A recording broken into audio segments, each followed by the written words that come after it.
What if your body has been quietly trying to tell you something serious, and you've been brushing it off without realizing what you were looking at? Long before any blood draw, long before a clinician hands you a diagnosis, the earliest signals of diabetes can already be visible, and they tend to show up in one specific place: your feet. What I'm about to walk you through could change the way you look at your own body for the rest of your life. Most people believe diabetes is something only a lab result can confirm. You sit down for a checkup, the blood work comes back, and that's the moment you find out. I understand the assumption. That's the version most of my patients had in their heads when they first sat down across from me. But after 2 decades of practice, what I've seen confirmed in my exam room week after week is something different. Your body begins flagging elevated blood sugar long before any lab test would, and the first place it raises its hand is the feet. I'm Dr. Michelle Lin, and the reason I'm recording this video is the number of patients I've seen in my office, and too often in an emergency room, who carried these warning signs for months or years and never recognized them. Today, I want to put an end to that for you. Just last month, a patient came in for a routine annual visit. 67, retired, active, said he felt great. Before we ran a single lab, I asked him about his feet. He said something I've heard hundreds of times. "They've been a little numb for a while now. I assumed it was just my age." When I examined him, he had 4 of the 9 signs I'm about to walk you through. His fasting glucose came back at 214. He had been living with diabetes, undiagnosed, for over 2 years. What I want to give you today is exactly what I gave him. Those 9 signs, the ones showing up on millions of feet right now that almost no one identifies. For each sign, I'll tell you what most people assume it is, what's actually happening underneath, and one daily habit that can begin protecting you tonight. Some context first. The American Diabetes Association estimates that roughly 1 in 5 Americans living with diabetes have no idea they have it. More than 8 million people walking around with a quiet condition slowly damaging nerves, kidneys, vision, and yes, the feet. The good news is straightforward. A blood test that costs about $12 at most labs can catch this early. But first, you have to know what to look for. Let's get into it. Sign 1. Tingling and numbness. Sign 1 is something nearly every patient I see has felt at some point, and almost every one of them has talked themselves out of it. A pins and needles sensation in the feet, tingling, numbness. What I hear over and over is, "My foot just fell asleep. I had my legs crossed." That does happen to everyone now and then. But the question I ask back is this happening regularly without any obvious explanation? If the answer is yes, we need to take a closer look. Recurring numbness or tingling, what physicians call peripheral neuropathy, is one of the earliest signs that blood sugar has been running high for a stretch of time. Excess glucose slowly attacks the protective sheath around your nerves. The damage is gradual, which is precisely why most people never connect the dots. Picture your nerves as electrical wires, each one wrapped in an insulating coating that keeps the signal traveling cleanly from brain to foot. When sugar levels stay elevated, that coating is gradually corroded, almost like acid eroding plastic. The wire still functions for a while, but the messages get noisy. That noise is what you feel as tingling. The American Diabetes Association reports that peripheral neuropathy shows up in close to half of all people with diabetes. It's the single most common complication, and it almost always starts in the feet, meaning tens of millions of Americans right now are noticing this tingling and chalking it up to nothing. What I recommend for every patient over 60, a daily walk of 20 to 30 minutes. Not a jog, a walk. Movement is one of the most reliable ways to keep blood circulating into the feet and protect those nerve endings. And start cutting added sugar out of your diet today, not next month. Today. Sign 2. Burning soles. Especially at night. Sign 2 is the one my patients describe as the most upsetting on this whole list because it doesn't bother them during the day. It hits them in bed, in the dark, with nothing else to distract from it. Plenty of people brush it off as a long day on their feet, summer heat, or simple tiredness. Sometimes that really is the explanation. But when a patient tells me their feet feel like they're on fire, especially once they lie down, I take it very seriously. Burning in the soles, particularly at night, is a classic early signal of diabetic neuropathy. The nerves in your feet have been damaged by elevated glucose and are now sending corrupted signals up to your brain. Your brain registers a heat sensation, even though nothing hot is touching the foot. The nerve is misfiring. Imagine a fire alarm with a damaged sensor. The building is fine, but the alarm keeps going off because the sensor itself is broken. That's what's happening inside your nervous system. The burning isn't coming from the outside. It's coming from injured nerve tissue calling out for help. Research in the journal Diabetes Care has documented that burning foot pain is among the earliest reported symptoms in people who later receive a type 2 diabetes diagnosis, sometimes appearing 1 to 3 years before the disease is formally identified. 2 habits here. First, drink at least 8 glasses of water a day. Good hydration helps the kidneys flush excess glucose and supports nerve tissue. Second, work more fiber into every meal. Vegetables, beans, oats. Fiber slows the absorption of sugar into the bloodstream, which is exactly the relief those damaged nerves need. Sign 3. Wounds that won't heal. Sign 3 is the one that crosses the line from uncomfortable into outright dangerous.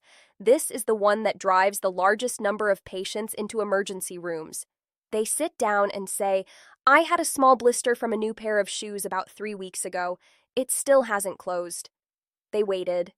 They assumed the body would handle it the way it always had, and most small wounds do close on their own, but not when blood sugar is consistently elevated. When glucose stays high, the body's ability to repair itself takes a real hit. Blood vessels, including the very small ones that feed your feet, begin to narrow and stiffen. That means oxygen, immune cells, and the building blocks of healing simply cannot reach the wound at the speed they need to. The wound stays open, slow to close, vulnerable. Picture trying to water a garden when there's a serious kink in your hose. The water is in the system, but it isn't getting where it needs to go. That's exactly what happens to circulation in the feet of someone with prolonged high blood sugar. The healing materials are in your blood. They just can't arrive on time. And an open wound that won't close is eventually an infection in the making. The Centers for Disease Control reports that diabetic foot ulcers are the leading cause of non-traumatic lower limb amputations in the United States, well over 100,000 each year. Almost every one of those started as a small, ignored injury. Here's the habit. After your bath or shower tonight, sit down and look carefully at both feet. Check between every toe. Check the heels. If you see a cut, blister, or any broken skin, wash it with mild soap and water, apply an antiseptic, and cover it. If 48 hours go by and it hasn't started to improve, call your doctor. Not next week. 48 hours. Sign 4. Skin discoloration around the ankles. Sign 4 is hiding in plain sight. People walk past it in the bathroom mirror every day without realizing what they're looking at. When I bring it up, patients say things like, "I figured it was just leftover tan," or "My ankles have always been a little dark." Sometimes that is accurate, but there's a particular pattern of discoloration around the ankles that I look for whenever I'm assessing somebody's blood sugar risk. When circulation has been undermined by long-running high glucose, the lower legs and feet aren't receiving as much fresh, oxygen-rich blood as they should. The skin begins to change. You might see darkening, a dusky red, or a faint bluish cast around the ankle. Sometimes the skin in those spots also becomes thinner and more easily bruised, the visible byproduct of a tissue bed that isn't being properly fed. Imagine your blood as a delivery truck carrying oxygen and nutrients across the body. Your feet sit at the very end of the longest delivery route, farther from the heart than any other tissue. When the roads between the heart and the feet narrow because of damaged vessels, deliveries arrive late, or not at all. Skin starved of fresh oxygen literally changes color. It's a distress signal you can read with your own eyes once you know it. A study in the Journal of the American Academy of Dermatology found that these skin changes appear, on average, about 18 months ahead of a formal diabetes diagnosis. The habit here is quick. 5 minutes each morning of ankle circles, toe raises, and gentle calf stretches. Even that small amount of movement pulls blood into the feet. And if exercise isn't easy for you, simply elevating the feet while you sit can make a real difference over time. Sign 5. Persistently cracked heels. Sign 5 surprises my patients more than any other on this list because it looks completely innocent. Most people have lived with it for years and never once linked it to blood sugar. What I hear is, "My heels split open every winter, it's just dry skin." That's a totally common explanation, and often it's right. But when those cracks are showing up in the middle of July or no amount of moisturizer seems to make any difference, the picture changes. Diabetes affects the autonomic nerves, the ones that quietly run the functions you never have to think about. One of those functions is regulating moisture and perspiration in your skin. When the autonomic nerves are damaged by long-term high glucose, the sweat glands in your feet stop doing their job. The feet lose their natural moisture from the inside out. No external lotion fixes that root cause. Picture your skin as a wall held together by mortar between bricks. When the autonomic nerves go offline, that mortar starts crumbling. The cracks that show up on your heels aren't a cosmetic issue. They're open doorways for bacteria. In a foot already dealing with poor circulation, an infection through one of those cracks can become serious very, very quickly. I've had patients walk in with cracks so deep their heels were bleeding, and they tell me they've been applying lotion for 2 years with nothing to show for it. That isn't a skin problem. That's a nerve problem. The American Podiatric Medical Association lists chronic, hard-to-heal heel cracking as a meaningful indicator of autonomic neuropathy in older adults, a condition tied directly to long-running elevated glucose. Habit: moisturize the feet thoroughly every night before bed.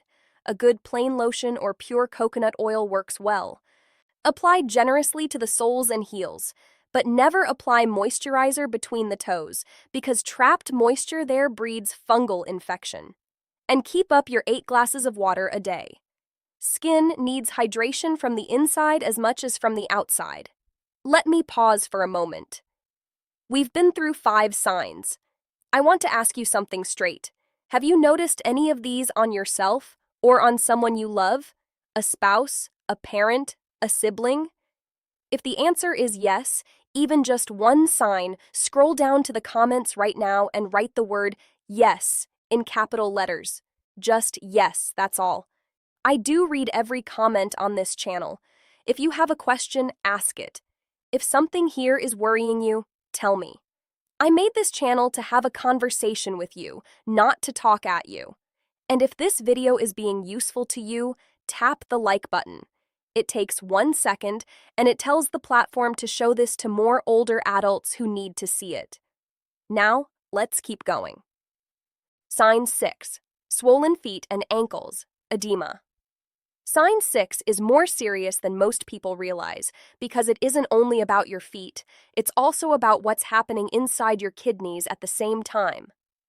The patients I see with this nearly always start by saying, "I'm at a desk all day," or "I'm on my feet all shift." Some swelling after a long day is normal. I want to be honest about that. But if your feet and ankles are puffy almost every evening and your socks are leaving deep grooves around your shins, the conversation changes. High glucose damages the kidneys, which regulate the body's fluid balance. When kidney function has been worn down by years of elevated blood sugar, fluid accumulates in the lowest available real estate, your feet and ankles.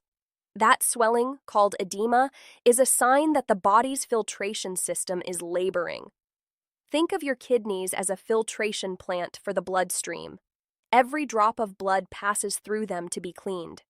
When the filters are damaged, the system backs up, and excess fluid has nowhere to go but down. Press a finger into a swollen ankle and the dent stays for several seconds. That's called pitting edema, and it isn't something to wave off. The National Kidney Foundation reports that diabetic kidney disease affects roughly 1 in 3 adults living with diabetes, and lower leg swelling is often the first visible sign that kidney function is starting to slip. Habit. When you're resting, prop your feet above the level of your heart, even a few inches on a couch cushion. That helps pull pooled fluid back toward the center of the body. And cut down on sodium. Salt drives fluid retention, which makes edema worse.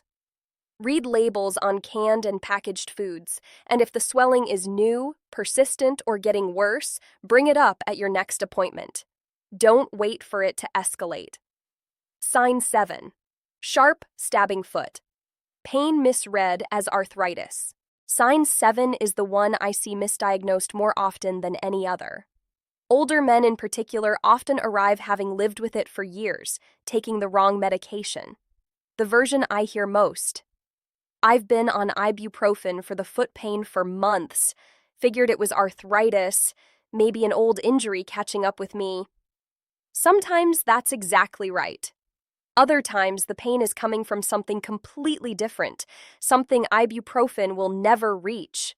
When nerves are damaged by chronic high blood sugar, they don't always go quiet. Some of them do the opposite and become hyperactive. Instead of going numb, they fire random, intense signals that the brain interprets as severe pain. Patients describe it as stabbing, like an electric shock, like a hot needle pushed through the foot. It tends to flare at night when there's less sensory traffic competing for attention. Picture a car alarm that took damage in a fender bender. Every few minutes it goes off for no reason. Nobody is breaking into the car. The alarm itself is broken. That's exactly what a damaged nerve does. It throws alarm signals at your brain when nothing is actually happening. The pain is fully real, but its source is the nerve, not an injury. Ibuprofen can't repair a nerve. What it can do is muffle a signal your body is trying to send you, which is the last thing you want when nerves are asking for help. A landmark paper in the New England Journal of Medicine documented that painful diabetic neuropathy affects roughly 1 in 4 people with diabetes and is regularly mistaken for arthritis, tendinitis, or generic age-related joint pain. Habit. In the morning, before you put your feet on the floor, spend 5 minutes flexing your feet, circling your ankles, and gently pulling your toes back toward you. Get the blood moving before you bear weight, and at night, give your feet a slow 1 to 2 minute massage with light circular pressure along the soles and ankles. Your nerves will appreciate it. Sign 8. Persistently. Cold feet. Sign 8 tells me how far along the underlying damage has gone. When I see this in a patient, I know we're not in early territory anymore. And almost every time the patient's first reaction is, "Doctor, my feet have always been cold." They'll laugh and say, "My wife stole the electric blanket back in 1995 and never gave it back." I laugh with them. But then I ask the question that matters. Are they cold in midsummer? Are they still cold with 2 duvets piled on top of you? Because that's where it stops being personality and starts being physiology. Persistently cold feet. Cold no matter the season, cold under heavy bedding, cold even when the rest of the body feels comfortable, is a strong indicator that circulation in the lower extremities has been seriously compromised. The vessels feeding the feet have narrowed or stiffened to the point where warm blood can no longer reach the toes in adequate volume. Imagine the heating system in a house. The boiler runs, the radiators take their share, But if the pipes feeding the back bedroom have narrowed, that room will stay cold no matter how hot the furnace runs. The cold isn't really about the weather outside, it's about the pipes inside the wall. That's what high blood sugar can do to the small vessels in your legs. The American Heart Association notes that peripheral artery disease, the condition produced by these narrowed vessels, affects more than 8 million Americans, with diabetes being the single largest risk factor. Persistently cold feet are one of its earliest and most consistent warning signs. Habit: a 30-minute brisk walk every day, not a stroll, a deliberate arm-swinging pace. That kind of walking forces circulation into the feet and lower legs, strengthens vessel walls, and over time can begin to reverse some of the early narrowing. If 30 minutes feels like a stretch, start with 10. The point is to start today. Sign 9. Hair loss on the lower legs and tops of the feet. Sign 9 is the one barely anyone ever discusses. I've never seen it printed on a patient brochure. Most people walk right past it, and so, frankly, do many physicians. But once you know it, you cannot unsee it. Patients almost never bring this one up themselves. During a foot exam, I'll look at the lower legs and the tops of the feet, and there will be a clear absence of hair in those areas. The patient looks down and says, I never noticed that. That's exactly the problem. It's a quiet sign, easy to miss, but it carries real weight. Hair follicles need a steady, reliable supply of blood and oxygen to keep producing hair. When circulation has been silently impaired by long-standing elevated blood sugar, the follicles in the feet and lower legs slowly stop receiving what they need. Over time, they simply stop producing hair at all. That bald patch is a visible record of vascular damage that has, in many cases, been progressing for years. Think of hair follicles as tiny plants in a garden. When the watering line gets clogged or starts to constrict, the plants don't keel over right away. They just gradually stop putting out new growth. The absence of growth is the message, and in your case, that message is about the health of the blood vessels feeding your legs. Research published in the journal Diabetes, Obesity, and Metabolism has shown that hair loss on the lower extremities correlates strongly with peripheral vascular disease in patients with diabetes. It is a reliable, clinically useful sign that doctors are specifically trained to look for. Habit: as soon as this video ends, look at your lower legs and the tops of your feet. If the hair on them is meaningfully thinner than the rest of your leg or absent entirely, schedule a blood glucose test this week. Not this month. This week. Roughly $12 at any certified lab. For most of you on Medicare, it's covered.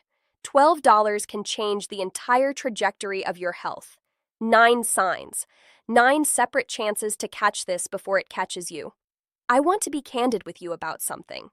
One of the harder parts of this work is sitting across from someone who has had every single one of these signs for 2 years and is only just now learning what they were. It isn't because they didn't care. They cared deeply. It's because nobody had ever given them the information. You have it now. And I'm going to ask one thing. Just one. Tonight, before you go to bed, sit down for 30 seconds and look at your feet. Look at the skin. Look between the toes. Press gently and check for numb spots. Look for any small wound that shouldn't be there. 30 seconds. That's the whole ask. And if anything on this list shows up on your feet, call your doctor tomorrow. Not next week, tomorrow. The earlier this is caught, the more of it can be managed, usually through a small dietary shift, a daily walk, and a single conversation with a clinician. You worked hard for the life you have, for your independence, for your ability to do the things you love. Don't let something as manageable as blood sugar quietly take any of that from you because nobody told you what to look for. Now you know? If this was useful, share the video on Facebook today. Tag someone you care about, a family member, a friend, a neighbor. You may be giving them something they didn't know they needed. And if you'd like more conversations like this one, I post a new video every week. topics that matter for your health after 60, the kinds of things I'd normally only get to discuss with a patient inside an exam room. Subscribe and bring someone you love along. I'm Dr. Michelle Lin. Pay attention, act early, and take good care of those feet. See you on the next video.